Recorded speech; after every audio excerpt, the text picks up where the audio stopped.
Lasswell communication model. It is one of the oldest communication model, and that talks about the electronic media effects on the audience.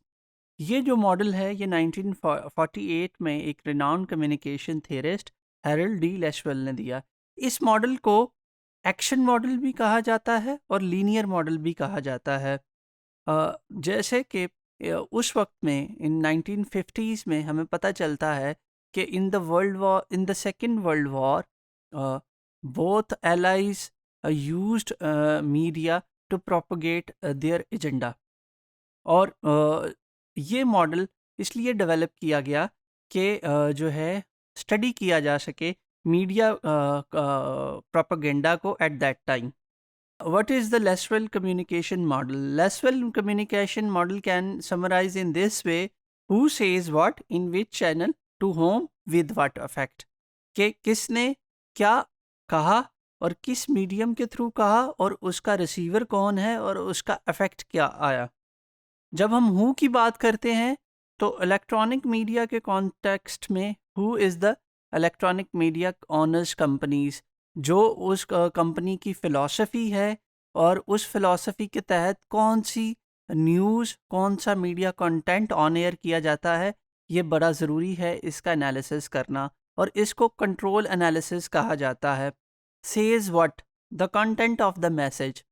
Media में जो भी content on air जाता है उसकी creation में बहुत सारी चीज़ों को मद्देनज़र रखा जाता है कि ये ऑडियंस पर इसका इफ़ेक्ट क्या आएगा और कौन सी ऑडियंस इसको सुनेगी और कौन सी इसकी टारगेट ऑडियंस होगी।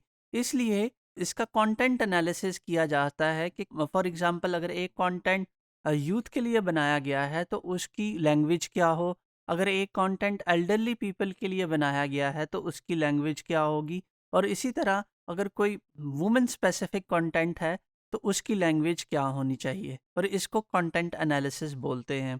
इन विच चैनल, द मीडियम और मीडिया, जैसा कि जो कंटेंट ऑन एयर होगा टेलीविज़न पर उसकी एक और तरीके से क्रिएशन होगी जब हम उसको कंपैरिजन करेंगे जो कंटेंट आप वेबसाइट पे देखते हैं या जो आप ऑन एयर रेडियो पर सुनते हैं, और इसे मीडिया एनालिसिस बोला जाता है।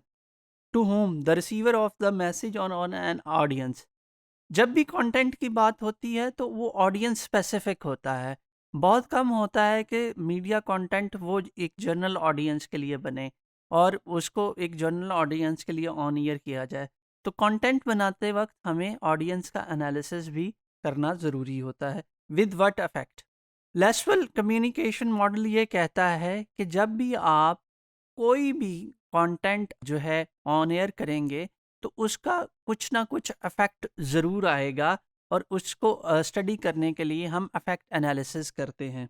मगर जब हम इसका क्रिटिसिज्म देखते हैं या इस मॉडल की लिमिटेशंस देखते हैं तो हमें पता चलता है कि इस मॉडल में फीडबैक की मेंशन नहीं किया गया, यानी कि आप जब कंटेंट ऑडियंस तक वो पहुंचता है तो उनका फीडबैक का रोल क्या है, और सोशो कल्चरल उसका कॉन्टेक्स्ट क्या होगा, उसकी रिसीविंग किस तरह होगी ऑडियंस में, इसके ऊपर बात नहीं की गई।